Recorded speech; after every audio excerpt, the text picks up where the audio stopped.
Does Forever Kingdom succeed where Evergrace failed?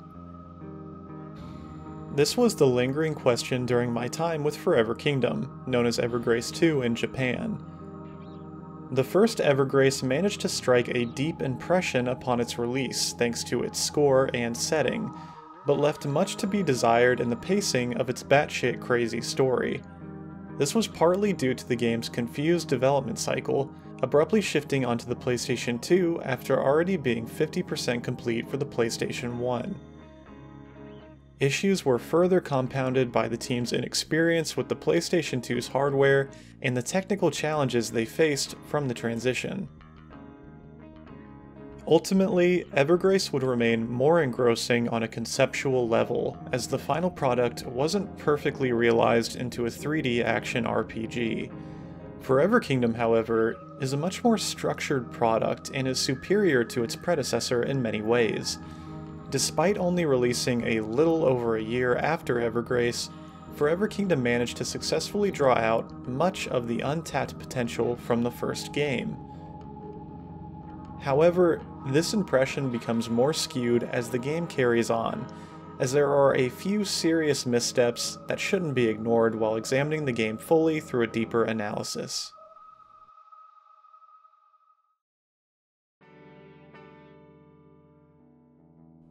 Once the dust settled after Evergrace's release in 2000, one thing became abundantly clear. It didn't live up to expectations.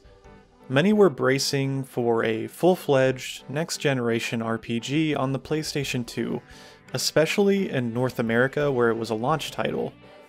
Unfortunately, the wave that some expected Evergrace to make ended up as more of a splash once reception began rolling in.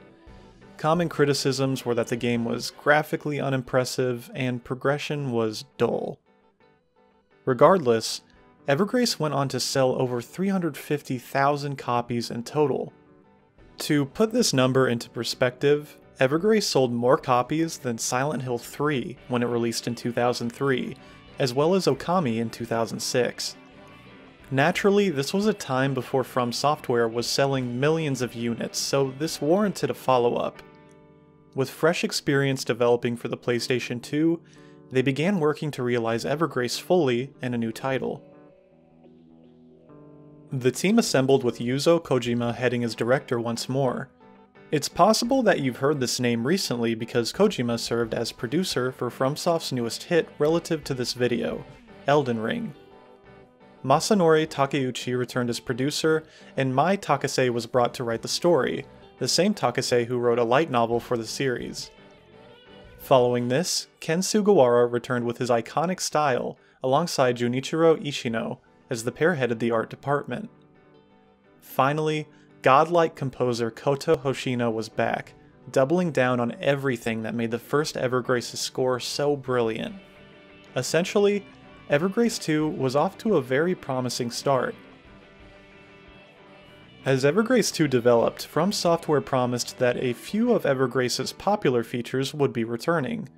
First was the paper doll system, which allowed for every weapon and armor to be fully displayed when equipped. Furthermore, fashion would play a casual role again, allowing the player to earn unique rewards by experimenting with different loadouts. Last, the magical abilities unique to Evergrace known as Palmyra actions were back, allowing the player to cast supernatural abilities in real-time 3D action. The biggest departure from the first game, however, was that Evergrace 2 would more accurately represent a coordinated RPG experience. Evergrace used the tag coordinated to highlight swapping between its two main characters at specific save points until they reunite at the game's climax.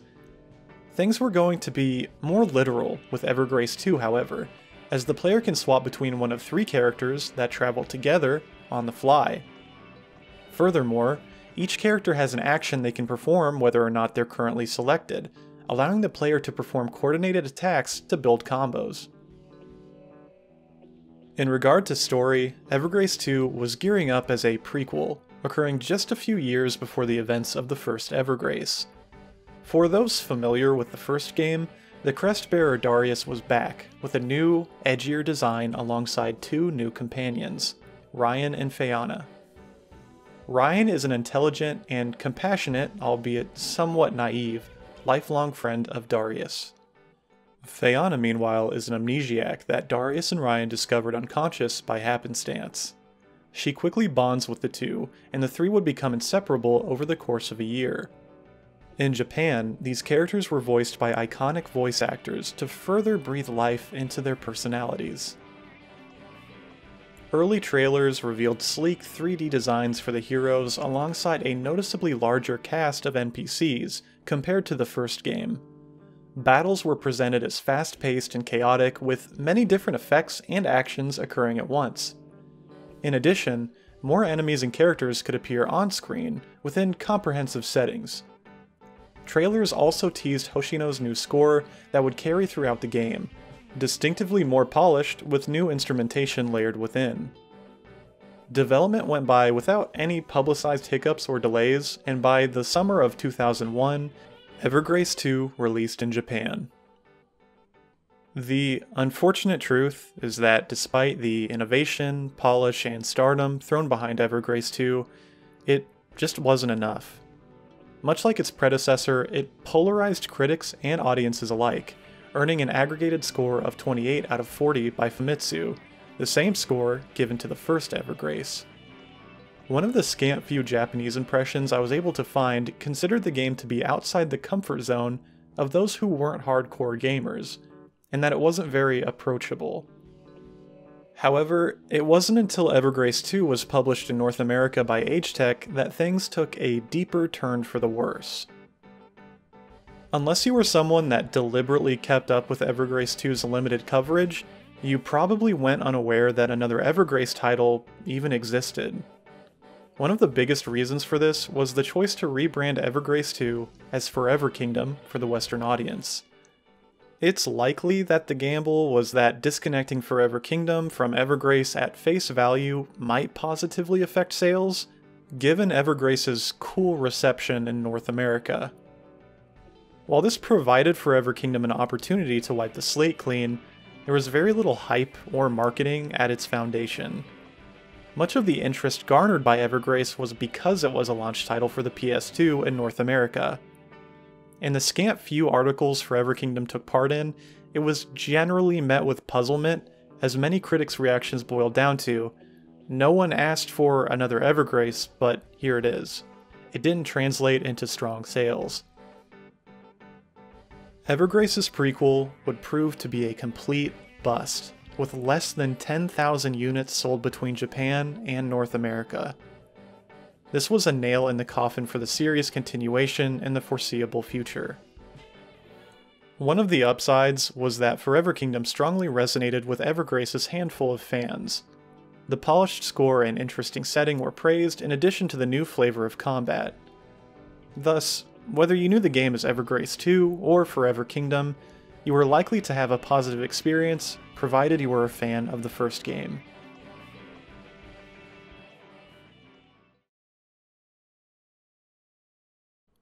Just a quick note, I'm only going to briefly expand upon the game setting before shifting to the characters and the opening. The reason I'm not going into great depth here is because I already have in my Evergrace video, so if you're interested in the world of Edinburgh and want to learn more, feel free to check out the lore section of my Evergrace video, which I'll have linked here. Otherwise, let's begin. Forever Kingdom takes place on the continent of Edinburgh, a land filled with nomadic-inspired people, a variety of monsters, and the ruins of empires long past. Spread across the land are a special kind of tree called Biliana, known for their vigorous appearance and the seedless Biliana fruit they grow once a year. In rare cases, Biliana fruit crystallizes over time and becomes Palmyra, which is a resource used to create accessories that grant magical abilities. There was a time Palmyra could be quickly processed from Biliana fruit, but that craft was lost when the Rubane Empire abruptly vanished a century ago. When Rubane disappeared, 4 villages on the outskirts of the Empire's territory were spared from the mysterious event. In the interest of self-preservation, these villages formed an alliance with one another and became known as the United Empire of Fontrail. However, ties between the villages are weak, and two of the villages in particular, Sulta and Morea, feud often. The reason for the tension between the two is due to their clashing opinions over Biliana. Sulta views them as parasitic trees that are sucking the nutrients from the already limited usable earth. Sulta wants to cut the trees down and use the new farmland to prevent a famine. Meanwhile, Morea is fiercely protective of the trees and holds them to be sacred in their religion and their way of life. It was only a matter of time before tension boiled over and escalated into all-out war, and Morea made the first move by attacking Sulta. This marked the beginning of the decade-long Biliana War, where Sulta and Morea would remain hopelessly deadlocked with one another for several years. After many battles, both sides prepared for one final conflict that would determine the outcome of the war. Right as the battle began, however, a supernatural event instigated by an unknown third party would change the outcome of the war for both sides. This incident would forever be known as the Day of Grief. Or actually, it's the Eve of Disaster. Hordes of mutants suddenly appeared and began devouring nearby villagers and both armies before disappearing. Sulta and Morea were crippled by this event, and the war was forced to a premature end as each village attempted to recover from the cataclysmic damage they incurred. However, the Sultans began to quietly rebuild their army in preparation for a preemptive strike against Morea. The three characters of the game, Darius, Ryan, and Feanna, are traveling together at the beginning of Forever Kingdom to join the reforming Sulta army. But let's take a closer look at these characters and their history with one another first. As I mentioned earlier, Darius is one of the few recurring Evergrace characters, the Crest-bearer from Sulta. A crest is a mysterious symbol that can rarely appear on someone during their youth. Historically, most of Edinburgh prejudiced crest-bearers as bringers of ill fortune. Because of this, Darius was ostracized by the other villagers of Sulta outside of his parents and his best friend Charlene. This treatment caused Darius to be somewhat of a loner and a bit cynical, but he truly changed the day Morea attacked Sulta. After witnessing his parents murdered by a Morean assassin and the disappearance of Charlene, he blamed his cursed mark for their fate and became obsessed with revenge. Ryan was raised in one of the villages called Seklu by his father, who was a close friend of Darius's parents. When Darius was forced from Sulta the day the Moreans attacked, he fled to Seklu, where he was accepted by Ryan's father with open arms. As time passed and the boys grew older, they forged a strong bond of equal parts trust and respect, although the two couldn't have been more different. Ryan is fiercely intelligent and serves as a compassionate counter to Darius. Because of this, Ryan is at times able to check Darius's worst impulses, while Darius protects Ryan from his bleeding heart, which can at times cloud his judgment. Darius and Ryan wouldn't meet Feanna until shortly after the Eve of Disaster, where they found her unconscious on the outskirts of Seklu. After nursing her back to health, they realized that she can't remember anything beyond her name. Darius and Ryan offered her comfort and safety in a world now foreign to her, and she became strongly attached to them. As the three developed their bond, Feanna decided that she'd travel with the two in hope that she'd discover some of her lost memories along the way. Sometime after leaving Seklu and heading toward the rally point, Feanna sensed that someone was calling for help and rushed toward the direction of the sound. The three encountered the magician Darsel, apprehending a young girl. Darius dashed forward to rescue her, but Darsel's companion Drumhort came between them. Despite only using one hand, Drumhort wields a massive, two-handed sword, and overpowered Darius with ease. As Drumhort was distracted fending off Darius, Feanna interrupted Darsel before he could cast a spell on the girl. This caused the spell to go haywire, targeting Darius, Ryan, and Feanna instead. As the three weakly came to their senses, Darsel chastised them for interfering, Departing with Drumhort, they headed to a place called the Dandelion Field, where they believed the girl likely went. Ryan quickly realized that they'd been cursed with the Soul Bind, which bound their life force together. Now, when one of them feel pain, they all feel pain, and if one of them dies, they all die. As they recoup, Fayana explained that she felt a nostalgic sense of fear toward the mysterious girl, which is the first connection Fayana's ever made to her lost memory. Thus, the story begins as the three attempt to break the curse of the Soul Bind and rescue the girl who may be a key to Fayana's past.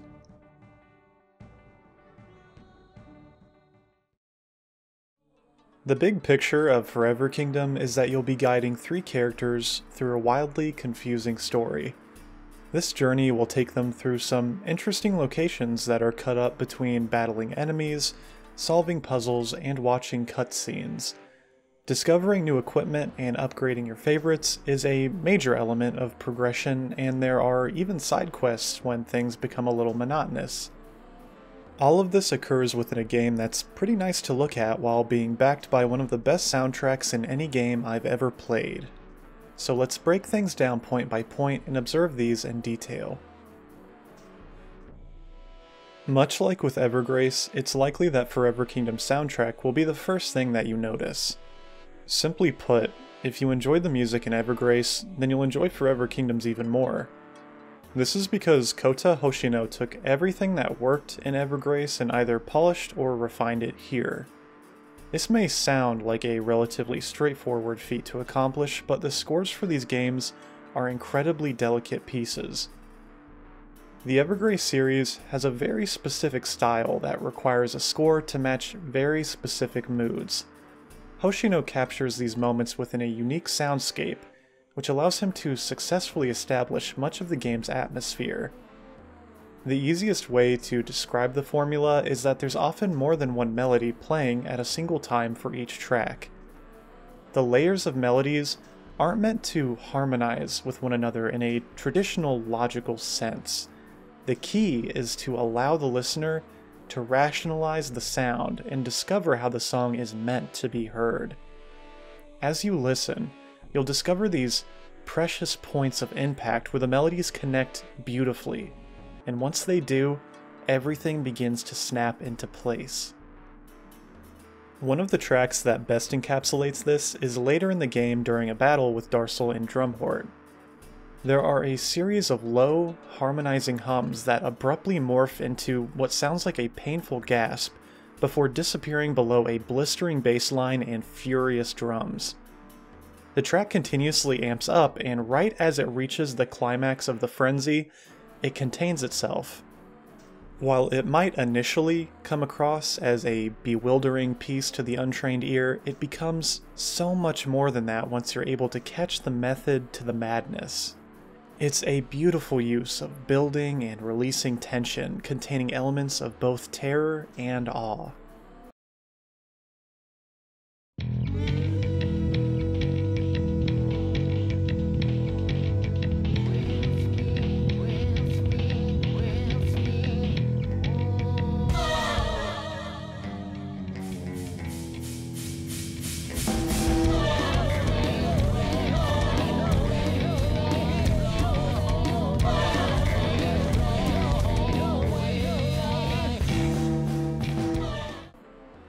As incredible as the soundtrack is, not everything holds up in the sound department.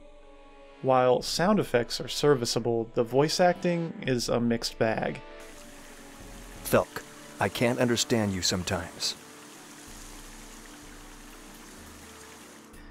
This issue was prevalent with Evergrace as well, as the voice actors are obviously talented, but there was a clear lack of direction in their scripts. Sometimes when a character is obviously meant to emote, alongside their body language, their tone remains neutral. There are also discrepancies between the subtitles and what a character actually says, which can easily pull you from the atmosphere. The plus side to these cutscenes is that they're usually engaging and entertaining to watch, provided the issues aren't too bad. In Evergrace, characters often remained in one place while the camera panned around them, and if there was movement, it was implemented awkwardly. In Forever Kingdom, however, conversations are more dynamic, with characters put in motion to drive their points home, accompanied by a variety of more appropriate camera angles. When these elements aren't hindered by poorly delivered lines or inconsistencies, Forever Kingdom shines. Unfortunately, the story is so chock full of inconsistencies that once it begins moving, it often leaves you behind. I made the point in Evergrace that the narrative just felt like things happened one after another, and to a degree, this occurs in Forever Kingdom as well. The bigger issue with Forever Kingdom is that clearly more energy was put into making the story broader, but not enough was put into making it come across any less dysfunctional. Characters contradict each other on plot-crucial details, sometimes within a span of seconds. Events that clearly made an effect on the narrative's development are just never explained further. And worse still is that some elements of the story are introduced too early when they obviously needed a lead-up to explain their purpose. I can't say that it's as bad here as Evergrace, as things are occasionally explained by characters in appropriate detail, but it can't save the writing once these revelations begin tripping over one another. However, and this is a big however, there is a saving grace to the narrative. Mai Takase's influence on the story becomes very apparent during some of the more intimate moments between some of the characters. These types of conversations were noticeably absent from Evergrace and made the characters feel disconnected from one another. Thankfully, we're given several opportunities to see Darius, Ryan, and Fiona interact with one another in an organic way. One of my absolute favorite scenes is when the trio finds a child's crudely drawn map of an area, and Darius and Ryan begin to tease Fiona as likely being a prankster when she was young. It's probably just a doodle. Maybe I'm thinking too much. The child that drew this had some good artistic talent, though. Maybe it was some prankster like you. I don't do things like that. Yeah, right. I said I don't do those types of things. What's wrong? I can't remember the last time I heard you laugh. Really? Yeah. It's a breath of fresh air from the predominantly somber tone in the story, and it's beneficial to see these characters act human. Their chemistry with one another is so natural that their bond becomes not only believable, but touching. It made me care so much more about seeing them succeed. These small, wholesome moments that play out are one of the best things about Forever Kingdom, with relationships holding things up when the main quest falls short. Another positive is that Ken Sugawara's art style translated beautifully into 3D this time. While Evergrace did well in establishing the game's unique aesthetic, Forever Kingdom fleshes things out a bit more. In addition to more detailed and intricate character designs, there are a wide variety of monsters and some unique environments that are truly inspiring to see. While much of Evergrace captures despair and loneliness, Forever Kingdom has a world that ranges from tragic to wondrous to simply gorgeous.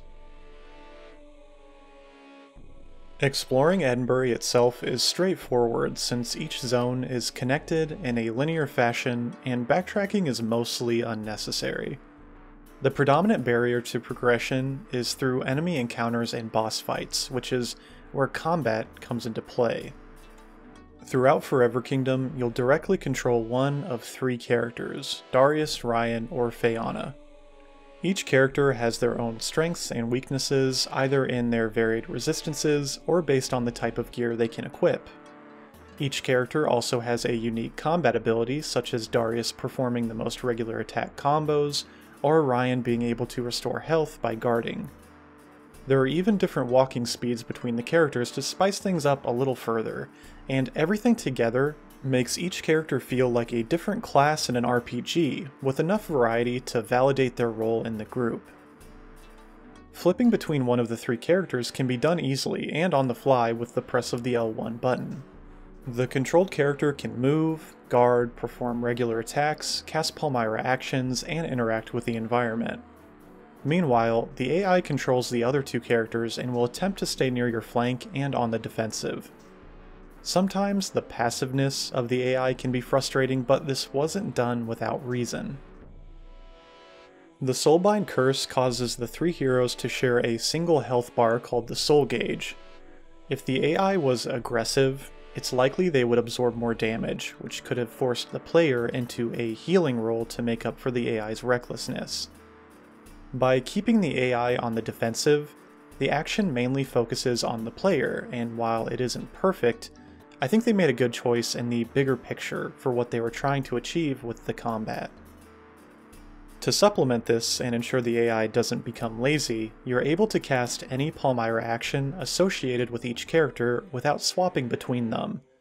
This is because each character's Palmyra action is tied to one of the controller's face buttons, which allows you to synchronize everyone's attacks. Furthermore, once you begin building your combos on an enemy, you'll begin receiving Palmyra upgrade shards that can be used to enhance your equipment. Building higher and higher combos also increases the chance of a treasure chest to spawn containing an item, as opposed to being empty at lower combo values. It should be noted that Palmyra actions work a little differently here compared to Evergrace. Palmyra actions are tied only to accessories in Forever Kingdom, unlike Evergrace where any piece of gear could potentially contain Palmyra actions. This was a great choice in the end because it centralizes Palmyra actions into one gear type and also simplifies the system with one Palmyra action attributed to one accessory, no more and no less. To use a Palmyra action, you need to build up their action point bar, denoted by each character's blue gauge on the top of the screen.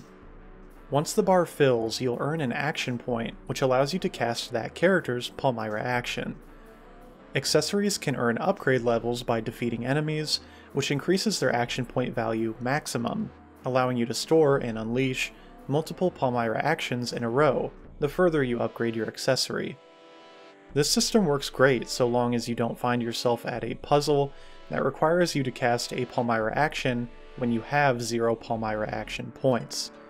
Otherwise, you'll have to turn around and grind on the nearest enemies for points to progress, which can be annoying, but didn't hinder me often.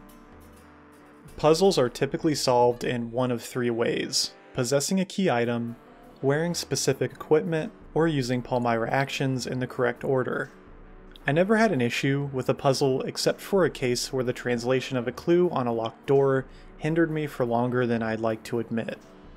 The door claimed it would only unlock when presented with a spear, but at that point in the game, there were no spears to be found. This was until I realized that one of the swords in my inventory dealt piercing damage and was therefore categorized as a spear type. This could have easily been fixed with some changes to the text, but From Software at the time was notorious for not allowing any changes to their English translation, so the fault is likely theirs. Outside of this, gear itself is a combination of good and bad, although it's mostly good. There's a huge variety of equipment to be found in Forever Kingdom that ranges from awesome to just ridiculous, and this has always been a high point in the series to me. I love that the developers just had fun with this aspect of the game, and the best part is, even some of the more absurd weapons and armor are actually very useful. Finding a great combination of gear, both in looks and functionality, is always satisfying, and you can even have your getup rated to earn some discounts in the shop. Speaking of which, there's a single shop run by everyone's favorite elephant from the first Evergrace. This store can be accessed from one of the many crystal pillars floating around, and there's at least one in every area. Once inside, you're able to buy and sell goods, upgrade your equipment, have your outfit evaluated, and occasionally participate in a coliseum. The biggest visual change from Evergrace to here is that there are several elephants helping run things instead of one. Each elephant has little differences to their personalities that I thought was pretty funny, like how the elephant that sells boots is always depressed. If you happen to find a mushroom during your travels, you can trade one to the shopkeeper for a one-time 50% off discount, which goes a long way with how expensive some of the equipment is toward the endgame. Because the shop owner has clerks to run the item stalls, he will provide all of the other functions. If you want to earn a store-wide discount, you can have him appraise your fashion sense, in which you'll either be raised or lowered to one of several fashion ranks. If he really thinks you're funky fresh, you can earn up to 25% off everything, but keep in mind that ranks are character specific, so you should shop using whoever has the highest rank at that time. Furthermore, he'll occasionally offer you a Coliseum battle, which is a series of monster fights that ends with a reward if you manage to survive. What was meant to clearly serve as the biggest function is unfortunately the worst implemented one, the upgrade system. Using the Palmyra pieces that you'll earn through the game, you're able to upgrade a variety of different stats on any piece of equipment. The problem is that you're forced to use each Palmyra piece individually, instead of having their totals summed together by one large pool to draw your points from. This forces you to spend each Palmyra piece one at a time, spending point by point, and it's a very slow-going process. I eventually became so annoyed by this that unless I found a 50-point shard, I just didn't upgrade my gear. Ultimately, what becomes apparent in Forever Kingdom is that buried beneath the upgraded graphics and engaging combat are the same problems that hindered Evergrace. While I feel very strongly toward the leaps and bounds that From Software ensured made the game more polished, it's hard to ignore that they didn't fix the problems from the first game. So while Forever Kingdom is no doubt enjoyable with some very high points, you can't help but build a sense of disappointment once the old issues begin to reveal themselves beneath the new improvements.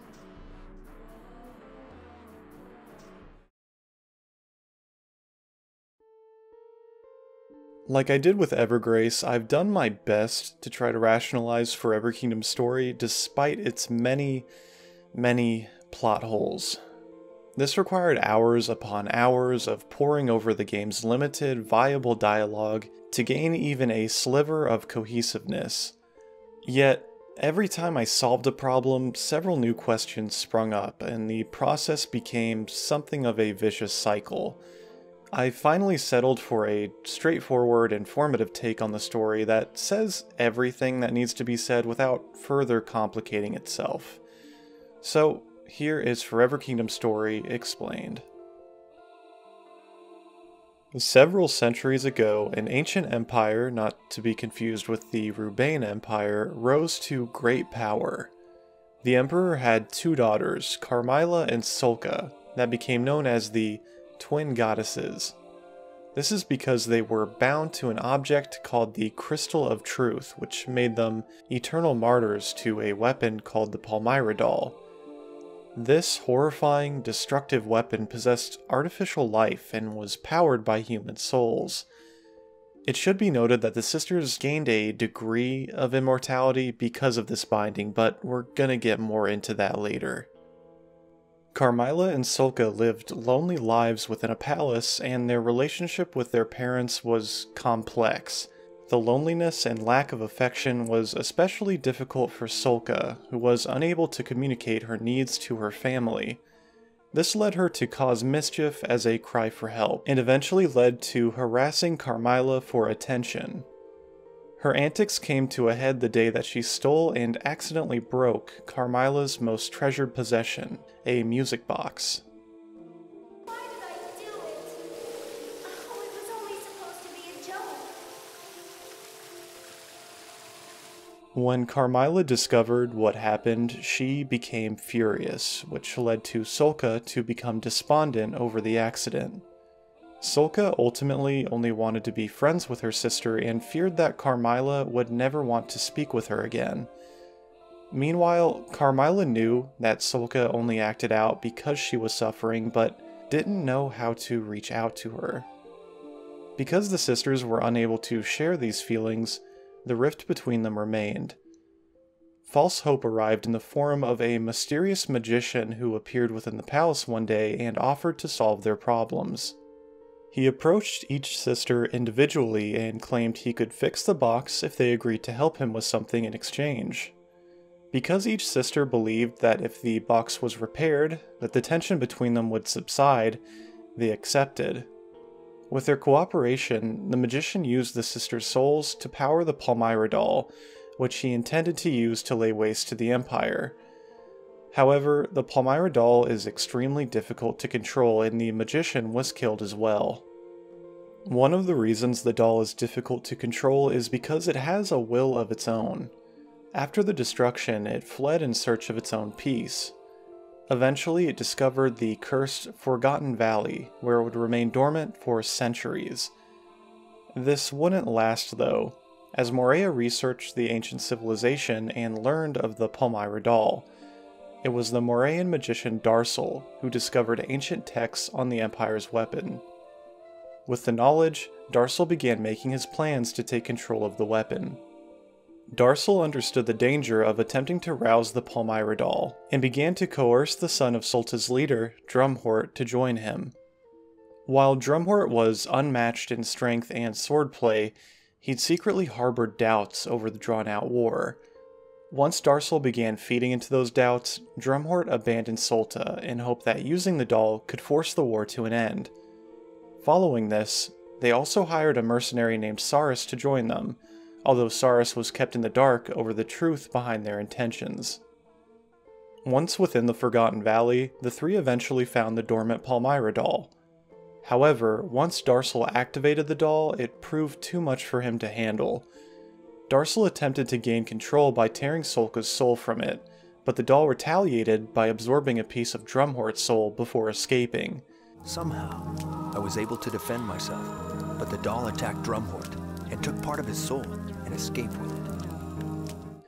This caused Drumhort to forever lose his hopes and hesitations, turning him cold and detached. It should be noted that Sulka's soulless body manifested itself at this time, but I believe it escaped the battle undetected. Meanwhile, Sulka's soul found someone with a heart identical to Sulka, Phaeana. However, Sulka's soul was so powerful from being synchronized with the Palmyra doll that once it entered Phaeana, it caused her to summon the mutants of the Eve of Disaster. Saris and Drumhort rushed to the nearby village to stop the mutants but were overpowered, with Drumhort losing the ability to fully use his left arm. Saris fled from the mutants to safety while Drumhort regrouped with Darsel. Once the battle ended and the mutants disappeared, Phaeana collapsed unconscious outside of Seklu. Shortly after is the beginning of a year-long period where each character prepared for their introduction into Forever Kingdom.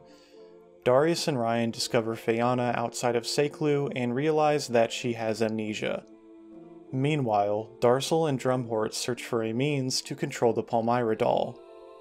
Finally, Saris is hired by the leader of Sulta to protect Drumhort's half-brother Felk, although Saris also uses the job as a means to find and stop Darsel. The following year is when Darius, Ryan, and Phaeana encounter Darsel, Drumhort, and Sulka. Darsel cursing them with the Soulbind and the connection between Phaeana and Sulka is what spurs the game forward. Eventually, Darius and company meet Felk, and through Felk they also meet Saris. Because the Soulbind, Phaeana's memories, Felk's quest to find Drumhort, and Saris' revenge all lead to Darsel, the group begins to cooperate with one another to achieve their goals. First, Saris advised everyone that they need to locate and destroy Sulka's body before it spins out of control and causes a catastrophe, similar to the Eve of Disaster. After this, Darsel manipulates Carmila's soul with the Crystal of Truth to force her to battle the gang as well, but she is destroyed. However, the sisters are bound to the Crystal of Truth and can't die even if their bodies are destroyed. Darsel had earlier discovered a way to control the Palmyra doll, and despite what has occurred up until this point, he continues to make his way to a place known as the Sanctuary within the Forgotten Valley. The final confrontation begins within the Sanctuary in a large room with a strange device. Felk tries to convince Drumhort to leave Darcel, but is rejected and injured by him instead. Saris drags Felk out of the battle while Darius, Ryan, and Fayana square off against Darcel, Drumhort, and the Palmyra doll. Darcel and Drumhort eventually lose ground, but won't give in. Darcel reveals that Sulka's soul is indeed inside Fayana and prepared to tear the soul from her, but is betrayed and killed by Drumhort before he can do so. With Darcel's death, however, the Crystal of Truth is no longer under control and begins to unleash its full power. Because the crystal senses Sulka's soul inside Fayana, it begins absorbing the space around it to collect her. Darius, Ryan, and Fayana suddenly appear inside the Chamber of Immortals where Darcel placed the crystal to control the Palmyra doll. They realize that they have to destroy the crystal within the chamber to be able to destroy the Palmyra doll and finally release Sulka and Carmilla from their suffering. In addition to this, the Curse of the Soulbind can only be broken once the crystal is destroyed, since Darcel used the crystal to bind their souls together. However, the crystal is being protected by the combined powers of Sulka and Carmilla, and the final battle begins. Naturally, the heroes destroy the crystal and are able to say their farewells to Carmilla, who takes Sulka with her into the next life, though Sulka's soul is still inside Fayana. The ending scene has everyone in the Dandelion Field as Felk formally requests help in the Biliana War. Darius of course quickly accepts, but as everyone heads for the army camp, Fayana abruptly bids everyone farewell and escapes into the forest beyond the field. Ryan steps forward to retrieve her, but Darius explains that seeing further death and destruction will only cause Fayana pain, and that it's time to let her go. Ryan reluctantly accepts, taking one last look at the forest before turning and rejoining Darius.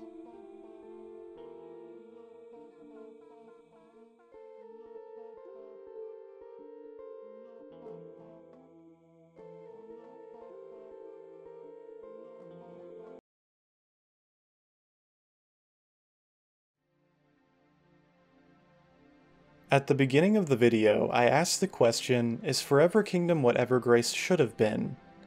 On one hand, I'm sure Evergrace would have been more successful had it released with Forever Kingdom's level of technical polish. The problem is, I don't think it really would have helped that much. The reason why is because the story and pacing for these games are fundamentally broken, in a way that makes them almost inaccessible. For narrative-driven role-playing games, this in a way is unacceptable. From Software has proven time and time again that a unique approach to storytelling can be functional, entertaining, and financially rewarding. It just simply didn't work with Evergrace.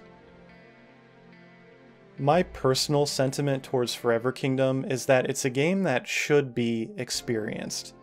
If you enjoy offbeat RPGs, From Software's older games, or want to test your patience, Forever Kingdom is likely going to be up your alley. Even after everything's been said and done, there are still plenty of positives working in Forever Kingdom's favor. Although the story is frustrating, the relationships and nuances between the characters manage to keep things pretty interesting. It's a genuinely good-looking game, Hoshino's soundtrack is fantastic, and there are moments where it's simply fun to play. Collecting loot, exploring an interesting setting, and battling bizarre monsters is always a plus in my book. Also, did you know that Darcel shares the same voice actor as Nintendo's Mario? Thanks so much for watching, and I really hope you enjoyed the video. Please join my Discord if you're interested in more, since I post regular updates on my videos and schedule hangouts for Saturdays. A big shout out to my Discord members too that stuck by me and supported me through this process. If you aren't sick of Forever Kingdom yet, check out my Evergrace analysis as well. That's all for now, so I'll see you next time.